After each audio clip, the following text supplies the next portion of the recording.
Hi everyone, it's Vic here from At Forever Scrapping, and today I am super excited to share with you a layout that I've made using a cut file.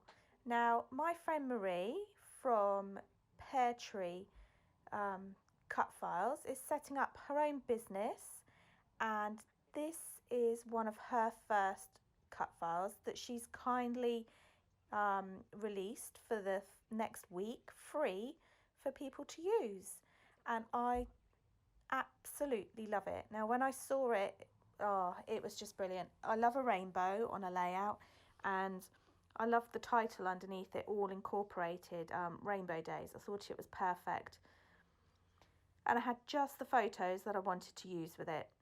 Now my little trick for cutting out cut files, I have a silhouette, is I use the silhouette program on my computer, and to make sure that I get the right size, I also create little squares or rectangles which will be the size of the photographs I want to use, and that way I can tell whether they would work with the size of the cut file I've made, or whether I need to make the cut file bigger or smaller for my layout, and how it's going to look visually on the page as well. So that's just a little tip from me there. Now you'll have seen I've taken out the negatives of the cut file bit where the rainbow is, and I've just traced around them with some pencil on the papers I want to use. And then all I've done is literally cut around my outlines, leaving about a millimetre border, 2mm border maybe. And that way, when I'm sticking them down like I am here now, I've got no worries. I don't have to trim away any of the excess. It fits perfectly on that cut file already. And I also find using a real fine nozzle tip glue applicator brilliant for applying cut files as well. Otherwise it can get a little bit messy there. So my Cosmic Shimmer glue is perfect for that.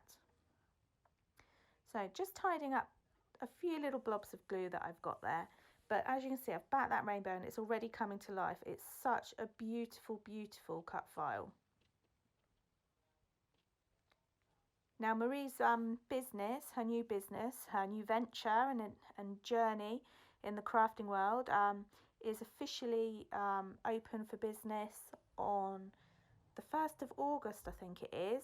But I think every week leading up to it, on her Facebook page of Pear Tree Cut Files, she's letting us kindly use a cut file each week, so it's available to download via Dropbox, I think. Now I wanted to make the most of this rainbow, so I've used the negative of that rainbow again to cut some more rainbows out of my pattern papers to carry it across my page a bit more, and I absolutely love how that turned out. And that's where my photo's going to go as well, of my girls down at our local park back in the end of April, I think. We hadn't really been out much. It was absolutely hammering it with rain, and we just went down, had the whole park to ourselves, got completely drenched. The girls played in the stream, which was really full, so they got very, very wet, and it was just good fun.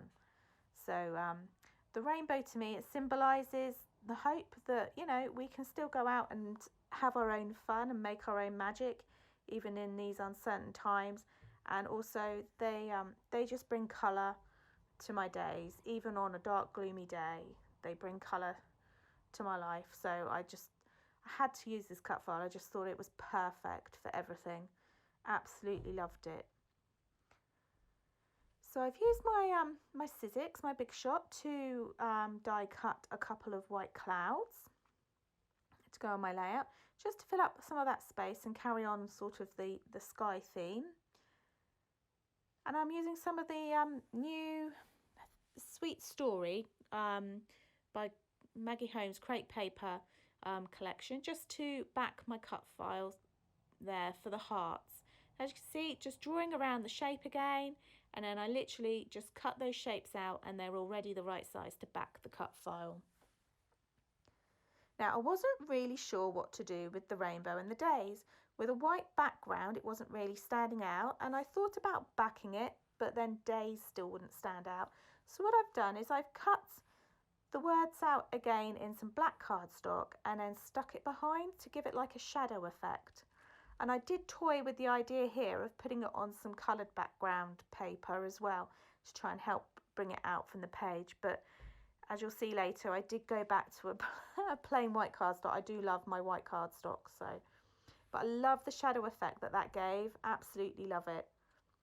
So the cut file's all back now. I've used Amy Tangerine Picnic in the Park papers, a tiny bit of Paige Evans Bloom Street, and some Maggie Holmes Sweet Story for that. And back in the cut file on some sticky back foam, just to bring it up from the page, because that's my focal point, that main part of the cut file. So I wanted to add some colour on my background, and I've literally done this just by watering down some acrylic paint and using the splatter technique with my paintbrush. Now I find by holding it and just tapping with my, I think it's your index finger at the top there, I get a more of a controlled splatter across my page. So I used some blue and some pink that matched in with the papers I'd already picked for my rainbows, and I also used some yellow Distress Oxide ink for it as well for some splatters.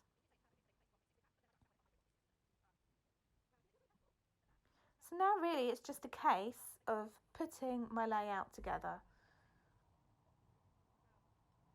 sticking it down and embellishing it, and I am so super happy with how this has turned out. I really love it, and if this cut file is anything to go by that Marie's created, then we are in for a real treat in August, and I can't wait to start using some more of these cut files. I shall be there on business opening day for her. Oh, excuse my cat walking across the page helping me there, but I shall be there and no doubt pop in a few in my baskets.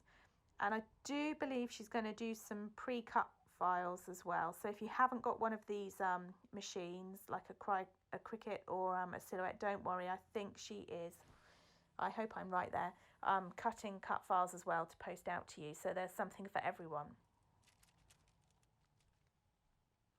So just wanted to finish off my title, see Rainbow Days, and then using multicoloured alphabets, I put Are Better Spent Together, because they are photos of my two daughters just having a whale of a time and just forgetting all the worries in the world, being carefree and doing what children should be doing, having fun outside no matter what the weather. And it just makes me smile every time I see these photos.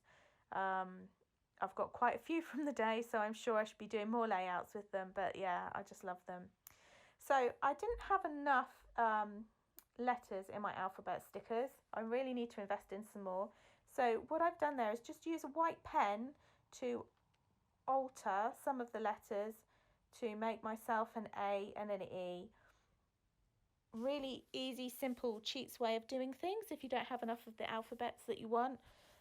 They never seem to have enough vowels, but I need to invest in some more. But that's a little trick that I always find works. Now I wanted to embellish my clouds a bit more, make them a bit more of a feature and stand out from the background. So I'm just using a needle to punch some holes around the edge, just to make it easier for me to thread some embroidery threads through. So I think I've used 3 strands on this, and I'm just simply doing, is it a back stitch or a running stitch along it, and then just securing the loose ends on the back with some washi tape. And by doing that, I think the clouds stand out a lot more from the background now. They're not getting lost on that lighter background. So I've added some Elle Studio perspectives, the raindrops, and just adding my journaling on there as well. And a date up the top left-hand corner of my layout, and it's all done. So thanks so much for watching. Don't forget to go and check out Marie's new business. She has an Instagram and a Facebook page, Pear Tree Cut Files, and I hope you've enjoyed watching my video. Thank you. Bye.